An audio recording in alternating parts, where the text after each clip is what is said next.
السلام عليكم ورحمة الله تعالى وبركاته. صحابة قارئة الهانتي بين هودا كل صاحب كنا هو ولكن خضر هذله ومرك اليوم مقارس وبرتها نجد ورسالنا وبرتها نقول كل متشنة إذا عندي سو أوفيشال دمانتين فضل تعود هديت كنا لقد كل عصبته وحكاسين channel سبسكرايب تبعك وسيسو هدي مقالك كعجبيني الله يكتبعك كسيسو sidoo kale commentiga wixii fikriga oraah iyo waxaad ka qabto mawduuca commentiga oo soo reeb aad baad maasan tahay waxaan sidoo kale ka sii codsanaynaa muuqaalka si share garee oo la wadaag asxaabtada qaaliga aad baad maasantii marka sidoo kale fikir jirto waxaan leeyahay andinacho dhamaanteen andinacho aad baad maasantii soo dhawaad hadaba maanta maxaan doonaynaa ka hadlo maanta maxaa diiradda inoo soo saaran sida tamleeka xagga sare ku arkaysaanba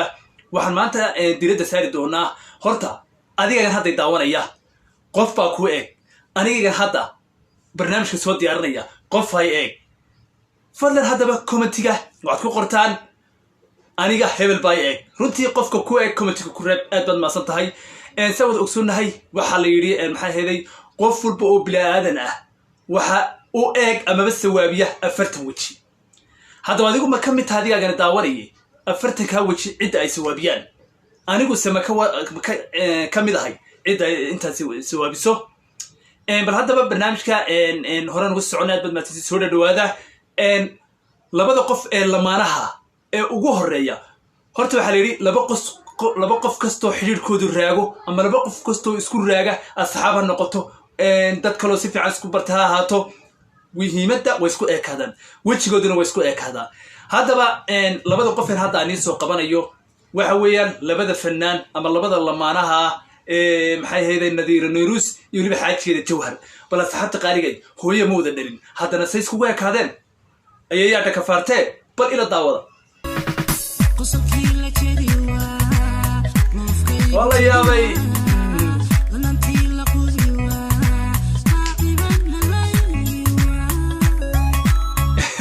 waxaan malanayaa inaad soo aragteen muuqaalkaad ila aragteen macnaha nadiir nayruus iyo jawhar waa laba qof oo lamaana ah wala qof oo gogol wadaaga wala qof oo macnaha sinaba ku kala maarmin oo ul iyo diirkeeda macnaha say isku eegyiin hooyo inay wada dhashaan mutaa ilkaha afka sanka indhaha wallahi ayay ka fartay tan ayaan oran karnaa aad bay isku eegin runtii ilaahay baan isku eegaysiyay ilaahay abuurtiisu si walba way tahay ilaahay baan arumaara ku shaqale waxaan ku leeyahay waa xaalinaga weyno xagga samada laga qoray أنت نقول مثلا إلهي بوت الله سبحانه وتعالى مركل بدأ قف إلهي بيسكوي كيسي كسعوا هذانا حتى رسول الله كسعوا هذانا ويوم كسعوا لنا بالله بدأ قف في هذانا الله ما نها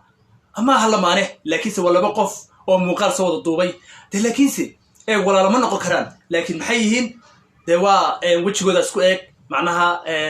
برنامج كنا تتكسكويك إن اللي هو ده جو أنت ترجع ليستي بالله بدأ قفنا إلى الصيغة تعارف الحوره هاي السعودة الحوره ما صعنا يا قاضي شرم بوي والله يا ولي أفكار عارف شيء أفكار عارف شيء والله سألوا هركيسان waxaa yiraahdaa ifraax xaaji waxaan u mareynay inay joogto magaalada Hargeysa inankana ma garanayo runtii wajigood aad bisku weegahay ilaahay baan isku eekisiyay inta waliba gafuurka iyo ilkaha inay aad isku dhawin baad muddo moogtay marka waxa laga yaabaa inay asxaab hayeen ama xiriir ay lahaayeen macnaha saas isku eekaadeen eeg labada qof ee bilaadanka way isku raagaan hatta isku raagaan oo isku badbataan aakhir nihaaya labada qof hatta kaydooda isku eekaata labada qof aakhirko kaadidooda isku eekaata moogtiin markay isku raagaan ee asxaabna wax walba wada cunaan iyo ceesh iyo meel xisla noqdaan laba qof isku calool xaadhan ay noqdaan macnaha kaydooda hatta isku eekaata qaar kaydooda isku eekaata marna moogtaan aniga sida anina saaxiibnahay oo kale kaadida isku eeg waraadad ma santiintaas waa joke dice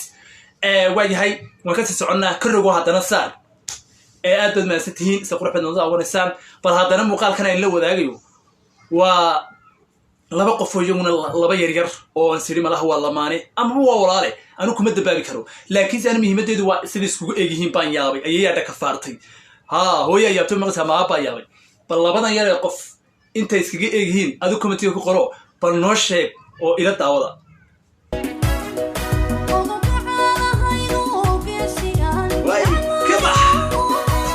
شو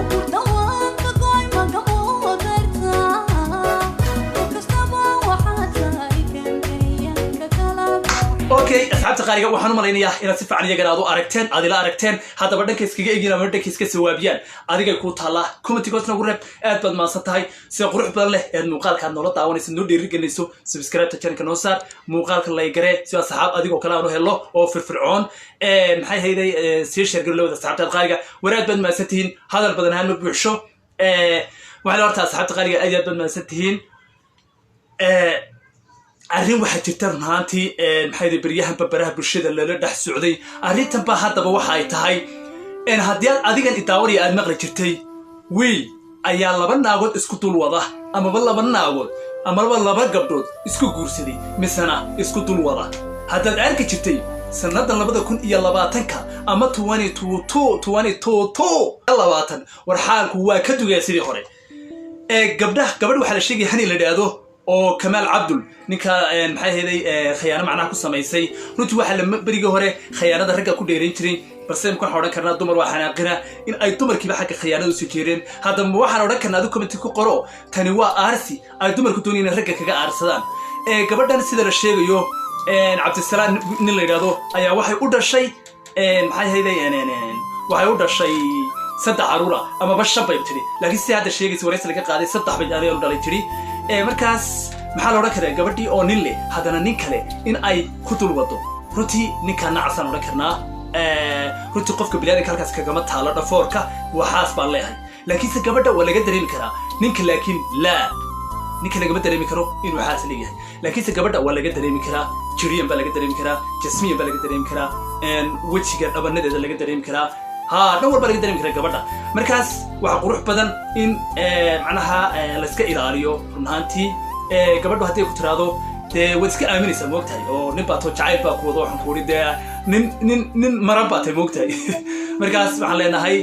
dumarkii waxay bilaabeen in ay waxaan ku dhahay ragga dee kusoo jeestaan oo raggii waxaan ku uri iyagoo dee xidhiir kala wada ay waxaan ku ninkan wadaan qofka jeclaadaan kaa waxa laga yaabaa siyaaba inuu ku jeclayn inay ninkan ka hesho waraad baad mahadsantiin intaas jeclaysan in la wadaago waa baraha bulshada hadda waxa ka taagan baa sheegaynaa aad iyo aad baad mahadsantiin meel kasta dunida daafeeda ka jirto waxaan farxad ku waara inta xanuunsan saa laa caafiyo inta caafimaad qabta loo siyaadiyo intii muraadlana muraadkun macsiya lahayn midigta allaha ka saaro rag iyo dumar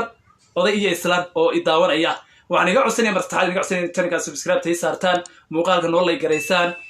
wixii fikri aan oraahna commentiga noo reebtaan